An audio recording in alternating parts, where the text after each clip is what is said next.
지난 15일 인천국제공항을 통해 출국한 홍명보 감독은 스페인과 포르투갈에서 외국인 코치 후보자들과 면담을 진행한 후 19일 영국 런던으로 이동했습니다. 런던에서 한국 축구대표팀 주장 손흥민과 만난 홍명보 감독은 수행 직원까지 물린 채 1시간가량 독대한 것으로 전해졌습니다. 홍 감독이 외국인 코칭 스태프 선임과 더불어 유럽파 선수들과의 소통을 강화하기 위해 출장길에 올랐다는 단서만 전해졌을 뿐 두 사람이 구체적으로 무슨 이야기를 나눴는지는 알려지지 않았습니다. 축구협회 측은 홍 감독이 다음 주 중 귀국해 선수단과 어떤 이야기를 나눴는지 등을 밝힐 예정이라고 전했습니다.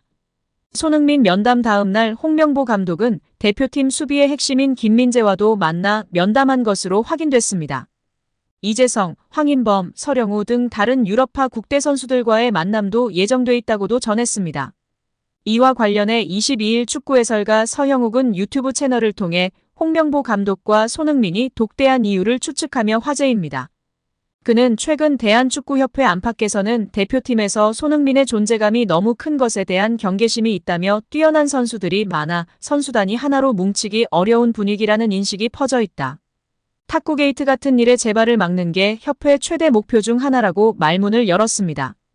이어 홍명보 감독의 라커룸 리더들 순회 방문은 라커룸 리더십 재정비를 위한 사전 교감 내지는 사전 고지에 있다며 홍 감독이 손흥민을 만났을 때 수행 직원도 물리고 단둘이 얘기를 나눴다는 부분은 둘의 이야기가 형식적이거나 사교적인 얘기가 아니라는 방증이라고 설명했습니다.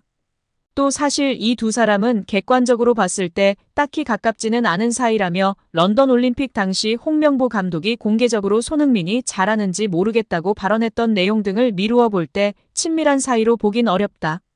대표팀 지휘와 라커룸 리더십에 대한 부담을 고려해 적극적으로 소통을 시도했을 가능성이 크다고 분석했습니다.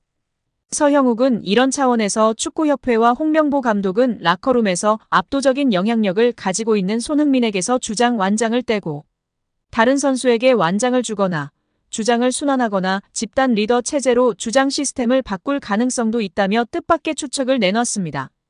그는 역대 월드컵 본선에서 2회 이상, 2회 연속으로 주장을 맡은 사례는 없다는 점도 협회가 손흥민 주장 체제에 부담을 느낄 수 있는 부분이라며 손흥민은 그만큼 한국 축구사에서 특별한 존재감을 가진 인물이라고 설명했습니다.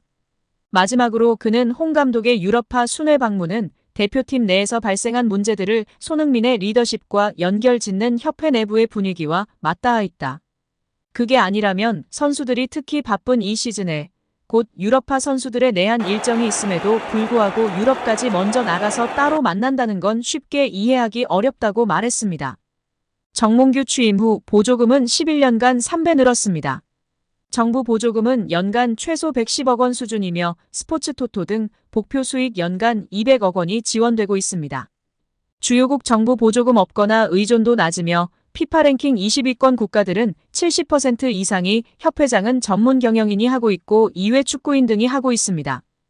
우리나라처럼 재벌 총수가 회장인 곳은 단 한 곳도 없습니다. 대한축구협회에 연간 약 300억 원의 국가재정이 투입되면서 수익에서 정부 의존도가 약 30%에 달하는 것으로 나타나며 충격에 빠졌습니다. 사실상 정부 재원이 아니면 운영이 어려운 셈입니다.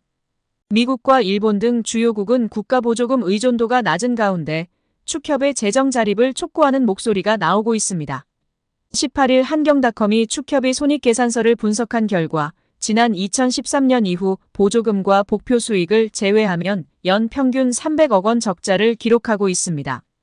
레전드들이 홍명보 감독 선임 이후 국대 선수들도 탐탁치 않아 할 것이라는 것을 직접적으로 표현할 수 없으니 에둘러 표현한 것이 집중 조명받고 있는데요. 박지성은 지난 5개월 동안 국내파 감독 선임론이 나올 때마다 상당히 여론과 평가가 좋지 않았다며 선수들은 국내파 감독을 선임하지 않을 거라고 기대했을 텐데 상당히 당황스러운 상황일 것이라고 발언한 사항이 주목받고 있습니다. 이영표는 팀 내 기강을 잡기 위해 국내파를 선임했다는 설명을 두고는 유럽에서 좋은 성적을 내고 긴 시간 동안 퍼포먼스를 내는 감독들은 팀도 잘 통제한다며 유독 한국 선수들만 한국 감독이 통제해야 한다는 것에 동의하기 어렵다고 했었습니다. 또한 절차상에 상당한 문제가 있어 선수들의 신임을 받을지도 의문이라고 발언했었습니다. 여기에 정몽규 대한축구협회 회장, 정혜성 전 전력강화위원장, 이임생 현 기술이사, 홍명보 감독 등이 모두 고려대 출신들이라는 점에서 학연축구라는 비난도 쏟아지고 있습니다. 특히 11회라는 국가대표 선수들의 비공식 모임이 축구계에 크게 논란이 된 적이 있다는 이야기도 재조명되고 있는데요. 1995년 황선홍, 홍명보 등 11회 멤버들이 당시 박종환 감독에게 항명했다는 의혹이 제기된 바 있습니다. 1993년에 결성된 11회는 당시 전현직 프로선수 및 국가대표 선수 43명으로 구성된 모임입니다. 이 모임의 회장을 맡고 있었던 하석주 전 전남 감독은 2013년 한 매체와의 인터뷰에서 11회는 그냥 봉사단체라고 말한 바 있었습니다. 절차상 위법이 있다면 법적인 절차로 결정이 번복될 수도 있다. 법조계는 홍 감독 선임 과정의 절차상의 하자가 축구협회 결정에 번복을 가져올 수 있다고 짚으며 화제입니다. 익명을 요구한 변호사는 절차상의 위법이 있다면 법적인 절차로 결정이 번복될 수도 있다면서 다만 축구협회는 사단법인이기 때문에 민사소송을 거쳐야 한다.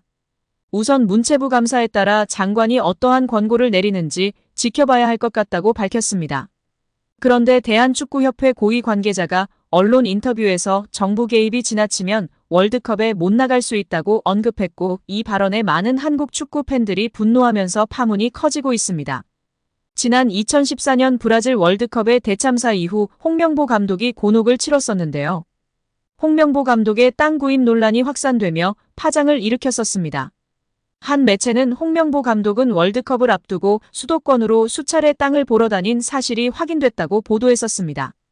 홍명보 감독이 땅을 사들인 곳은 한국판 비버리 힐스라고 불리는 신흥 부촌인 분당구 은중동에 위치한 땅이며 78.35평을 11억에 구입한 것으로 알려졌었는데요.